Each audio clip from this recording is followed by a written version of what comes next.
বাংলাদেশের সংখ্যালঘু হিন্দু সম্প্রদায়ের উপরে অত্যাচারের বিরুদ্ধে করিমগঞ্জে প্রতিবাদ। হিন্দু রক্ষী বাহিনীর আহ্বানে বাংলাদেশ চলো আন্দোলনে রবিবার অংশ নেয় করিমগঞ্জের বিভিন্ন প্রান্তের সহস্রাধিক লোক।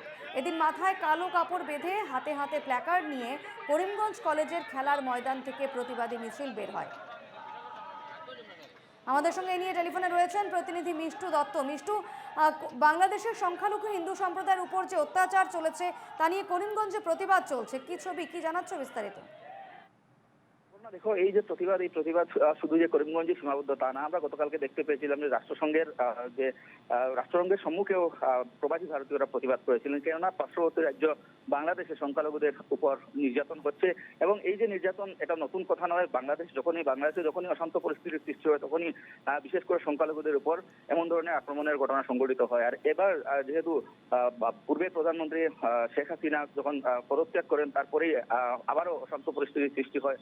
আর যদি আমরা বলি, তবে অন্তর্বর্তীকালীন যে সরকার গঠন হয়েছিল, সেই সরকার গঠন হওয়ার পরেও কিন্তু সংখ্যালঘুদের উপর নির্যাতন অব্যাহত ছিল। অপরদিকে যদি আমরা বলি, তবে বাংলাদেশেও কিন্তু হিন্দুরা জাগ্রত হয়েছেন। বাংলাদেশের বিভিন্ন প্রান্তে হিন্দুরা তাদের নিজের সুরক্ষার দাবিতে তারা মাঠে নেমেছেন।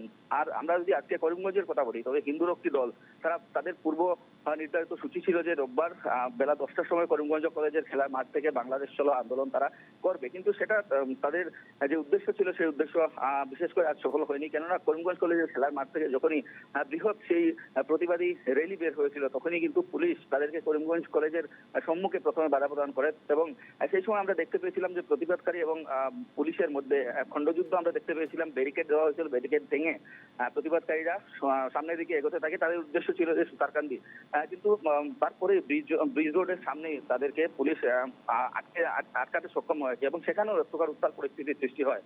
সেই সময় বাংলাদেশ মুর্দাবাদ ধ্বনি বা যেসব প্রতিবাদকারীরা ছিলেন, তাদের প্রত্যেকেরই হাতে হাতে প্লেকার্ড ছিল। প্লেকার্ডে বাংলাদেশের বিরুদ্ধে নানান ধরনের স্লোগান লেখা ছিল। এবং ব্রিজ রোডের উপরে যখন পুলিশ তাদেরকে আটক করে, পুলিশ তাদেরকে আটকাতে সক্ষম হয়, তখনই কিন্তু প্রতিবাদকারীরা আরো বিক্ষোভ প্রদর্শন করতে শুরু করেন। বিশেষ করে তারা স্লোগান দেন যে বাংলাদেশে যারা সংখ্যালঘুরা রয়েছেন, সংখ্যালঘুদের নিরাপত্তা সুনিশ্চিত করতে হবে। অপরদিকে আমরা কয়েকদিন থেকে আমরা দেখে আসছি যে বিভিন্ন সংগঠন বাংলাদেশি সংখ্যালঘুদের নিরাপত্তার দাবিতে আসলে প্রধানমন্ত্রীর হস্তক্ষেপ চেয়েছেন। আর আজকে যেহেতু এই এক বৃহৎ আন্দোলন হয়েছিল, সেই বৃহৎ আন্দোলনের পর যখন পুলিশ প্রতিবাদকারী সবাইকে আটকাতে সক্ষম হয়েছিল, তখন কিন্তু প্রতিবাদকারীরা সেই জায়গায় ব্রিজ রোডে রাস্তার উপরে তারা হনুমান চালিসা পাঠ করে অর্থাৎ বাংলাদেশে যারা সংখ্যালঘুরা রয়েছেন তাদের মঙ্গল কামনা করেন। এবং অবশেষে প্রশাসনের হস্তক্ষেপ, প্রশাসনের যারা কর্মকর্তারা ছিলেন, ঊর্ধ্বতন কর্তৃপক্ষ, তাদের সঙ্গে আলোচনা হয় এবং প্রশাসনের কর্মকর্তারা এই বিষয়টি ঊর্ধ্বতন কর্তৃপক্ষকে অবগত করবেন বলে জানিয়ে যখন আশ্বাস প্রদান করেন, তখন তারা প্রতিবাদকারীরা সেই প্রতিবাদ আসলে সমাপ্ত করেন।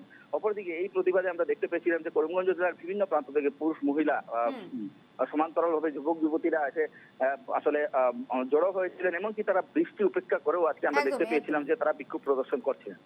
বেশ, ধন্যবাদ মিষ্টু।